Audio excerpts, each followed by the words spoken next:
You talk about 4 steps of transformation when you deal with clients. Can you go into that a little bit? Because it does make sense that you have to take small steps to get there, and to let go is not just as easy as, hey, let go, and you do it. No, there are transitions to this. So tell us about those 4 steps of transformation.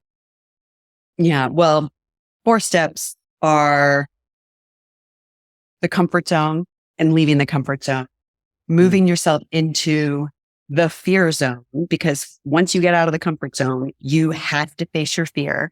And this is actually what my next book is going to be about, is what happens to us when we are willing to face our fear. Because I believe that there is a magic elixir of incredible qualities that get born inside of us when we make that leap. And we can plan the leap, and we can strategize for the leap, and we can have safety nets for the leap, but nothing's going to happen until we make the leap.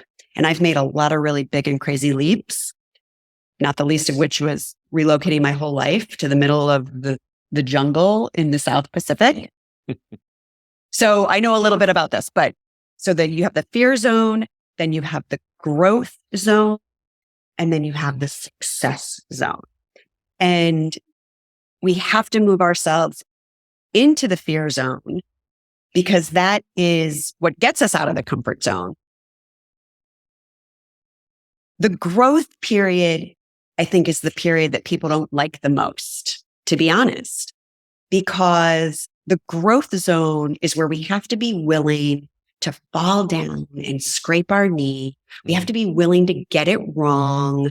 We have to be willing to make some mistakes. We have to be willing to maybe lose some money, to sacrifice some time, because it's in the growth zone where the learning and the evolution really happens. Now, we can't get to the growth zone without facing our fear.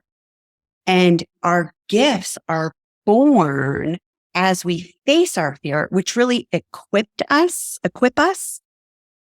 to be in the growth zone. Because in the growth zone, we need some other resources. We need some tools and some gifts and some inner qualities that are going to carry us through the growth zone.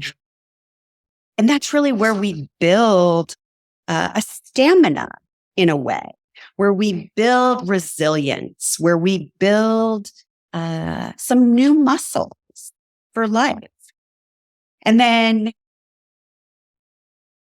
there comes a point of mastery, right? Where we do have all the plates spinning in the air at the same time. And that's when we find ourselves in the success zone. But what happens, and I just saw somebody had done a quote about this yesterday. I don't remember who it was or what it was, but it was speaking to this idea that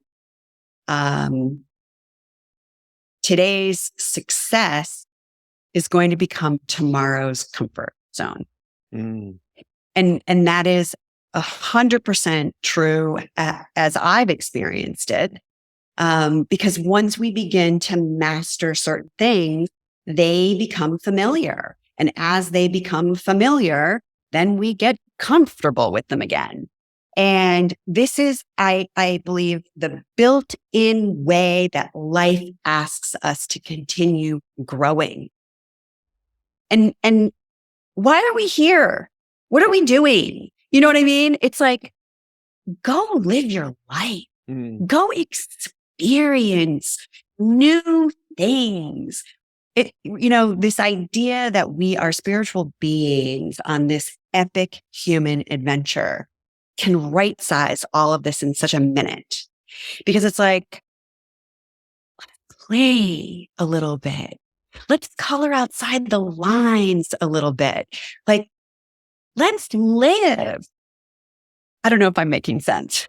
Oh, totally. No, I think this is a huge, huge issue right now. This idea of living, of going outside a comfort zone, but also understanding that is going to be uncomfortable. Number one, it's going to be difficult at times. It's going to be challenging, but it's worth it.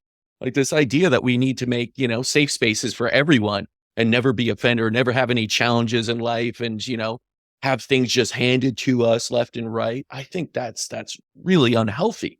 Not even from the physical side of where we see disease coming to us because we want everything so easy and we're kind of doing it at the expense of our health, but also looking at emotional and spiritual, which is part of health, but we like to separate it in modern conventional medicine.